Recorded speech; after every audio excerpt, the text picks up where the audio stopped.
Reduce over stressing and worrying about debt. How to reduce over stressing and worrying about debt. You firstly need to have a brutal conversation with yourself about whether the type of debt you have is good debt or bad debt.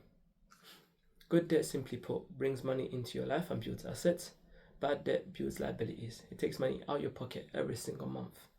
For example, the nice car you have, the nice carpet you have, and those nice trainers. How much do they pay you at the end of the month? They pay you absolutely zero. They pay you zero at the end of each month. Yet you're paying back car finance, or you're paying back Klarna each month to pay them off. So a lot of us, including myself, fall into the trap of building liabilities thinking they're assets. But they're not. They're not assets. So how do you really analyze if you need a liability? Just see whether that liability brings you closer to your goals, or is helping you and supporting you, making your life easier to build your goals and accelerating your journey. For example, the car I have, it helps me obviously with school runs, as well as get back and forth to viewings. So at the moment, obviously it's a good convenience to have and it's a good thing for me to have. If not so, I would not get to school runs on time. I'd be able to do half the viewings I'm doing right now in terms of a property journey. So obviously at the moment, it's a good liability to have, but it's still a liability. It still takes money out of my pocket every month. But what I'm hoping for, it pays me back in the future. But this Mackenzie jumper, I get it, I don't need it. I could just wear a normal Primark jumper, I don't need it. It's not gonna look any type of way whether I go to a property journey with a Mackenzie jumper on or a Primark jumper. It's how I put it on. So ideally, this is a liability that I built up that I don't really need.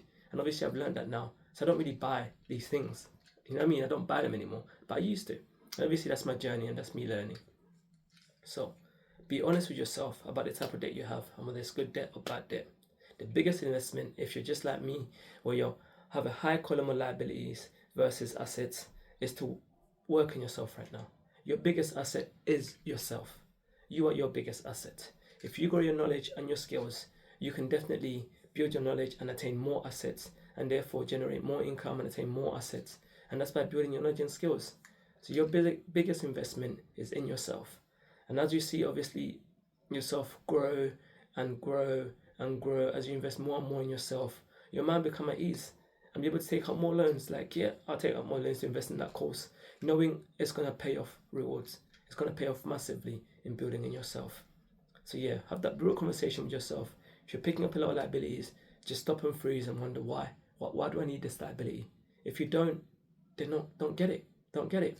Work on yourself and build yourself and invest in yourself, because you are your biggest asset. So invest in yourself and your mind will be at ease and your stress will be reduced as you see yourself grow and your income grows. You will be so much more easier and so much more easier for you to take up more loans and more debt to build yourself and build your biggest assets, which is yourself. Thank you.